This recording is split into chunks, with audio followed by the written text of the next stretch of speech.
So a lot of people ask me, Harley, I've got a 20 kilo backpack on my back and it's amazing.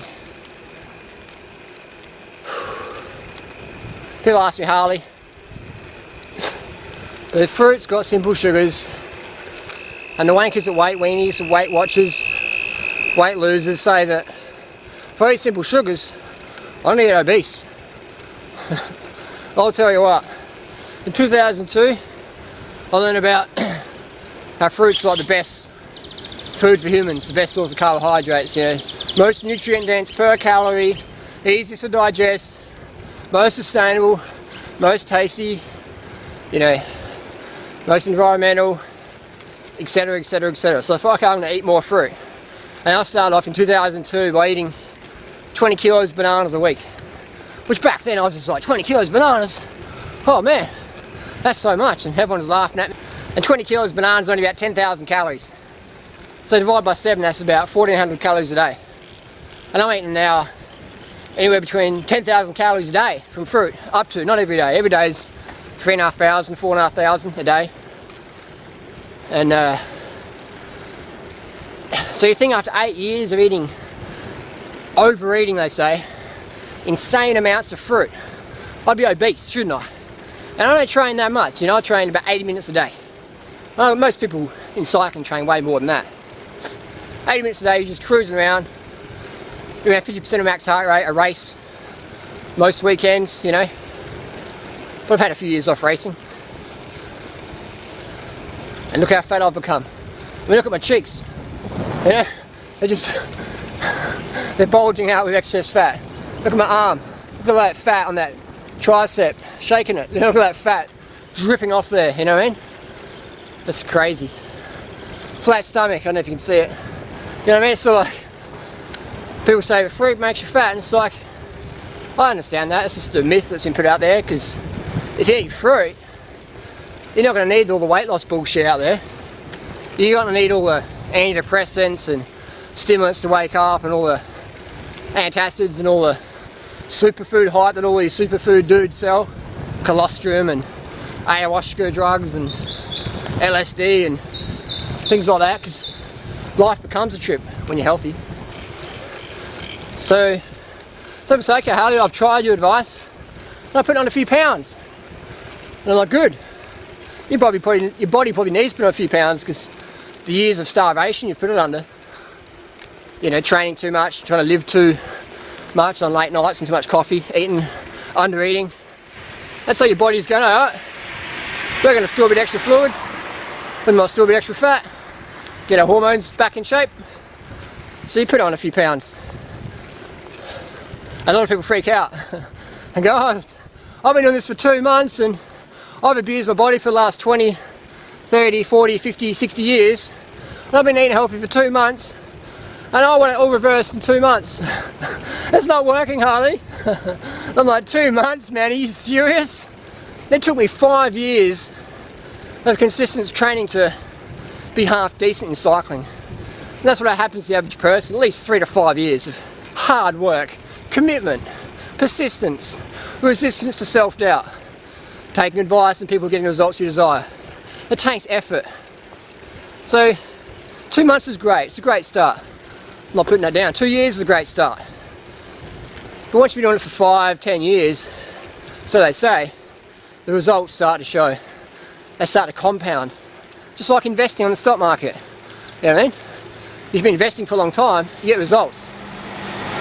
I talk to my bodybuilder friends, and all of them have been training for over a decade. You know what I mean? And they say, Harley, we get people in the gym want to buy drugs off us to look like us. And they forget that we've been training for a decade. And like, yeah, the same in my industry, you know, people want results in 2 months. And you can get some impressive results in 2 months, but it all depends how much you used to abuse yourself. So if you've gone from an 8-pack, from overtraining, undersleeping, under-eating, under-drinking, to just a flat stomach, and you're freaking out, get a life. You know what I mean? Shift your priorities, seriously though. I don't mean to poke fun, but if your whole life is about your body fat percentages, you're in the wrong lifestyle. You might as well become a heroin addict. You know, it's sort of a supermodel or something like that. But even them, not even them today, all ripped all year long. So also understand the body's going to do its thing, and all we can do is give it love, get it nurturing, give it heaps of carbohydrates, 10 grams of carbs per kilo per day, lots of water, start a day with a litre of water, as much sleep as you can. The body will do its thing. So if your body changes in a couple of months, don't freak out. You know what I mean? This is not the short road, man, this is the long road. This is the road for the rest of your life. If you want a quick fix, just take drugs or go and join the desperate other people doing that, you know. But if you're into hardcore results with hardcore effort, smart effort, not stupid hardcore, smart hardcore, then this is the right life for you, you know. Because once you hit 50, 60, 70, 80, that's when a lot of stuff matters, you know. Plus now, it's good to feel good now. Does that make sense? So if you think you're getting fat from fruit, stand back, have a look at the bigger picture, maybe get a life, maybe put more focus on your family, put more focus on your community, put more focus on living your life purpose, or if you don't know what it is, finding your life purpose and living that.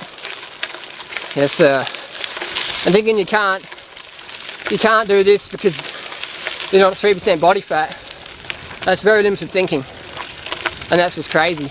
That's just like saying, I'll be happy when my kids are perfect, when everyone treats me nice, when I'm the best mother or father, and everyone loves me and not a single person disagrees with me, then I'll be happy. I'll tell you what, never going to happen. Be happy now. Doesn't matter what body fat percentage you eat, you are.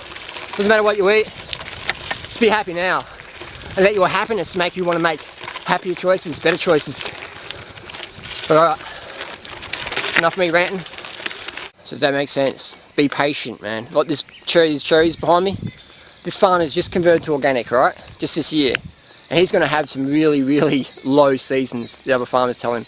And that's expected, you know what I mean? These trees are used to heaps of chemicals and stuff like that. So what, he's going to give up in the first year and go, oh my god, this hasn't happened? No. It's going to take him at least a few years for his plants, his trees to get healthy again and start producing really good quality, tasty fruit. In the meantime, he's going to have to deal with some lows.